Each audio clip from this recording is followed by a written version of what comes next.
ধরুন এক রাতে আপনার ঘুম আসছে না, তাই ফোন হাতে নিয়ে ইউটিউব ও গুগলের এদিক ওদিক ঘাটছেন। হঠাৎ একটা অদ্ভুত লিঙ্ক আপনার চোখে পড়লো। নামটাও অদ্ভুত, যেটা কৌতূহল জাগায়। না ভেবেই ট্যাপ করলেন সেই লিঙ্কে। স্ক্রিনে লোড হতে থাকলো, আর ওই মুহূর্তেই আপনি বুঝতে পারলেন আপনি আর সাধারণ ইন্টারনেটে নেই।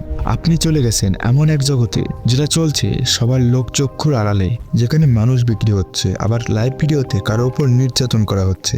আর এগুলো দেখার জন্য কিছু অমানুষ টাকা দিয়ে বিডও করছে। না বন্ধুরা, এটা কোনো হরর ফিল্মের গল্প নয়, বরং বাস্তবতার এক ভয়ঙ্কর কোণ, যার নাম হচ্ছে ডার্ক ওয়েব। আজ আমরা জানবো ডার্ক ওয়েবে ঘটে যাওয়া এমন 3টি নৃশংস বাস্তব অপরাধ, যা শুনলে আপনার শরীরে গুজবাম্প হতে শুরু করবে। তাহলে চলুন শুরু করা যাক। সাল 2011। রস উইলব্রিক নামের এক মেধাবী যুবক, যিনি পদার্থবিজ্ঞানের ডিগ্রি নিয়েছিলেন, গোপনে চালু করেন একটি ওয়েবসাইট। নাম দেন সিল্ক রোড। উদ্দেশ্য ছিল এক ধরনের মুক্ত বাজার তৈরি করা, যেখানে সরকারের কোনো নিয়ন্ত্রণ থাকবে না, যে কেউ চাইলে যে কোনো কিছুই কিনতে পারবে। কিন্তু মানুষের মুক্ত চিন্তার সেই আড়ালে গর্জে ওঠে এক ভয়ঙ্কর অপরাধ সাম্রাজ্যের। সিল্ক রোডে পাওয়া যেত ড্রাগ, অস্ত্র, ভুয়া পরিচয়পত্র, এমনকি ভাড়াটে খনির মতো মারাত্মক সব জিনিস, যার সবগুলোই লেনদেন হতো ক্রিপ্টোকারেন্সি, বিশেষ করে বিটকয়েনের মাধ্যমে, যাতে ব্যবহারকারীরা ছিল পুরোপুরি অজানা এবং অদৃশ্য। কারা এসব অপরাধ করছে তা জানার কোনো উপায় ছিল না। মাত্র 2 বছরের মাথায় প্ল্যাটফর্মটির অ্যাক্টিভ ইউজার সংখ্যা ছাড়াই প্রায় 9 লাখ, আর এই 2 বছরে লেনদেন হয় প্রায় 170 মিলিয়ন মার্কিন ডলারেরও বেশি। এই প্ল্যাটফর্মটির আবিষ্কারক অর্থাৎ রস এত কুকর্ম করার পরেও ভাবতেন তিনি কোনো অপরাধ করছেন না, বরং একটি নতুন ধরনের ক্যাপিটালিস্ট সমাজ তৈরি করছেন, যেখানে মানুষ নিজের মতন করে সিদ্ধান্ত নিতে পারে। কিন্তু 2013 সালে দীর্ঘ ইনভেস্টিগেশনের পর মার্কিন পুলিশ রসকে গ্রেপ্তার করে। সান ফ্রান্সিসকোর এক লাইব্রেরি থেকে উদ্ধার করা হয় তার ল্যাপটপ, যেখানে সিল্ক রোড সাইডের সব লেনদেনের ইতিহাস ছিল, কি কেনা বেচা হয়েছে, এনক্রিপ্টেড চ্যাট, এমনকি কিছুক্ষণের পরিকল্পনাও, সবই ছিল সেখানে। আর এসবের জন্য কত টাকা বা বিটকয়েন দেওয়া হয়েছে তারও ডিটেলস লেখা ছিল।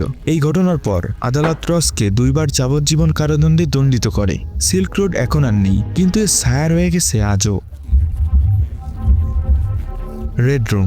রেড রুম এক ভয়ঙ্কর নাম, যার নাম শুনলেই গা শিউরে ওঠে। ডার্ক ওয়েব যারা একটু বেশি সময় ধরে ব্যবহার করে আসছেন, তারা সবাই এক না এক সময় রেড রুমের মুখোমুখি হন। রেড রুমের পিছনে যে গল্পটা রয়েছে সেটা এক দুঃস্বপ্নের মতোই।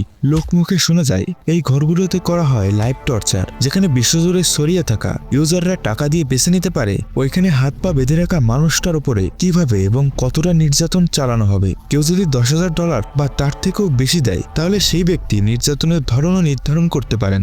কখনো অ্যাসিড, কখনো আগুন, আবার কখনো বিদ্যুৎ দিয়ে চালানো হয় অত্যাচার। কিন্তু এর সত্যতা এখনো ঘোলাটে, এর কোনো সঠিক প্রমাণ আজ পর্যন্ত মেলেনি।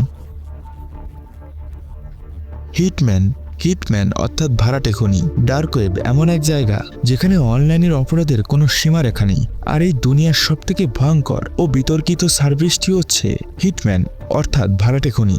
এই প্ল্যাটফর্মগুলোতে দাবি করা হয় আপনি যদি কারো অস্তিত্ব পৃথিবী থেকে মুছে দিতে চান, তাহলে নাম, ঠিকানা, কিছু ছবি আর পেমেন্ট দিন, তারপরের বাকিটা দেখে নেবে ওই অদৃশ্য পর্দার আড়ালে থাকা প্রফেশনাল কিলাররা।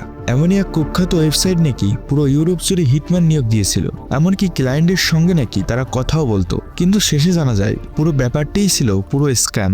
কিন্তু সব ঘটনা ফেক হলেও FBI এবং অন্যান্য সংস্থার রেকর্ডে কিছু সত্যিকারের ভাড়াটে খুনের চেষ্টা ধরা পড়েছে, যেগুলো ডার্ক ওয়েবের মাধ্যমে সংগঠিত হয়েছিল। একজন স্ত্রী পর্যন্ত ধরা পড়েন তার প্রাক্তন স্বামীকে হত্যার পরিকল্পনার জন্য। আমাদের পরিচিত ইন্টারনেটের নিচে লুকিয়ে আছে এমনই সব বিশাল বিশাল অপরাধ, যার সামান্য অংশই আমরা দেখতে পাই, বাকিটা অন্ধকারের গভীরে, যা এখনো আমাদের অজানা।